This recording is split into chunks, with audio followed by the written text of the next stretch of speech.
kita itu perlu adanya inovasi. Dan saya ingin mengajak generasi saya, generasi milenial. Menjadi petani itu tidak hanya melulu yang kotor gitu. Bahkan saya sekarang mulai dari penanaman sudah menggunakan mesin bor tanah untuk biopori kita manfaatkan untuk menanam. Untuk pembukaan lahan dengan mesin potong rumput. Menarik kok gitu. Di dunia pertanian tuh kita bisa menggunakan teknologi juga gitu.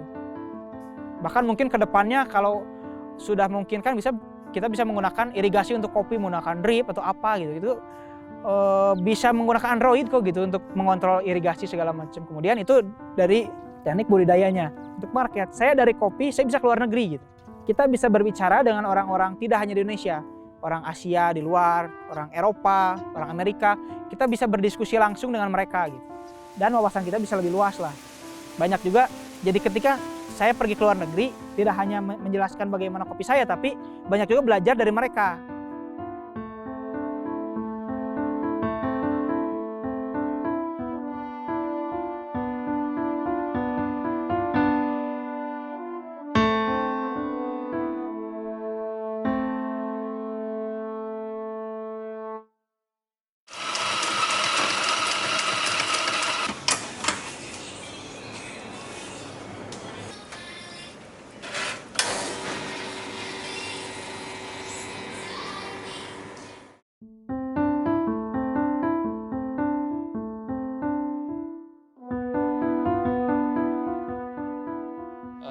Kita semua ini belajar karena ada pesanan.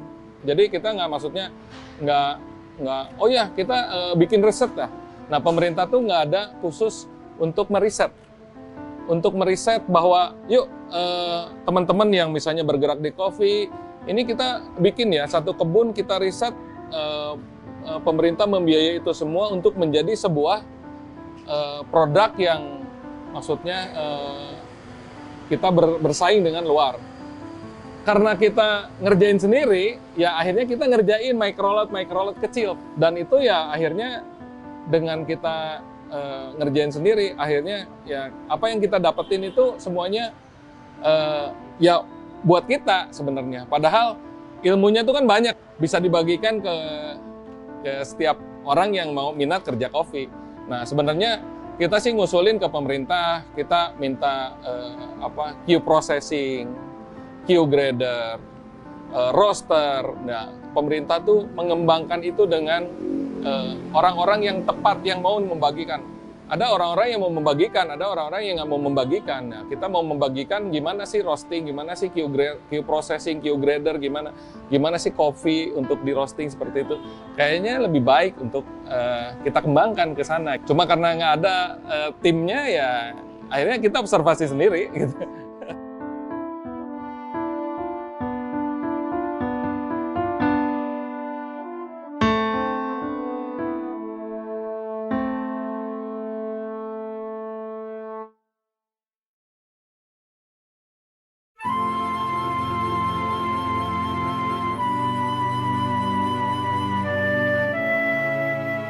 Ada dua negara yang kopinya itu sangat beragam. Yang satu Indonesia, karena keragaman iklimnya, keragaman budayanya, keragamnya tanahnya. Ada satu lagi yaitu Ethiopia, karena mereka kopi berasal dari sana. Cuman ada yang beda. Agak sulit sekarang mencari kopi Indonesia. Karena apa? Karena orang kenalnya kopi Toraja, kopi Mendeling, kopi Gayo, kopi Prianger gitu. Padahal kalau orang Ethiopia jualan kopinya apa?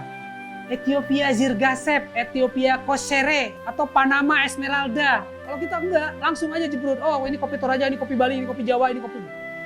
Ke depan, coba kita kibarkan merah putih itu sebagai Indonesia Java, Indonesia Toraja, Indonesia Mendeling, Indonesia apa begitu. Indonesianya harus muncul untuk menyamakan visi kita. Kita buat kopi Indonesia yang sangat bagus sehingga bisa sangat mahal. Kita buat kopi Indonesia yang produktivitasnya sangat tinggi dengan kualitas yang bagus sehingga bisa dijual dengan harga yang murah, tapi petaninya mendapat kemasihan yang tetap lebih besar. Gitu. Jadi kalau saya itu masalah kopi satu alat bisa berkomunikasi, bisa bersilaturahmi. Jadi kopi banyak hubungannya dengan kita. manusia. Kopi ketika otak perlu inspirasi.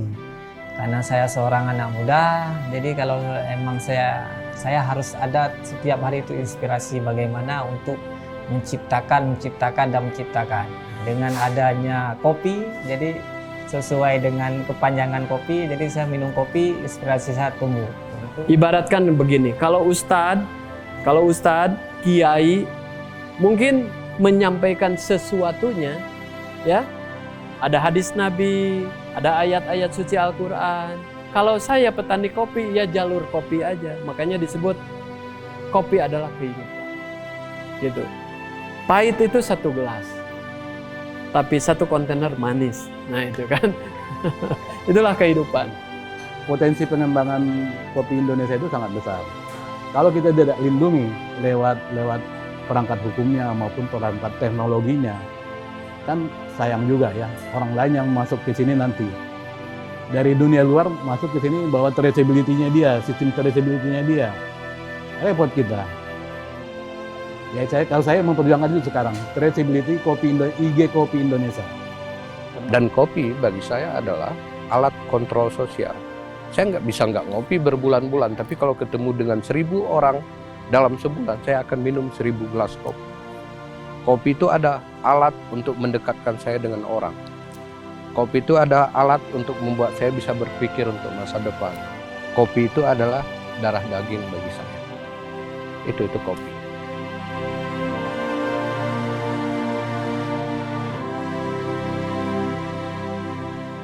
Para ulama, para tokoh-tokoh agama, orang-orang tua kami itu menanamkan ada semacam apa istilahnya, itu rezeki itu dari Allah. Kita hanya berikhtiar, berusaha menanam jenis tanaman ini. Selain kita butuh juga ilmu dari ahlinya, kemudian juga tidak terlepas dengan doa kita kepada Allah supaya tanaman ini dari mulai ditanam, tumbuh, subur dan sampai menghasilkan itu adalah rezeki dari Allah.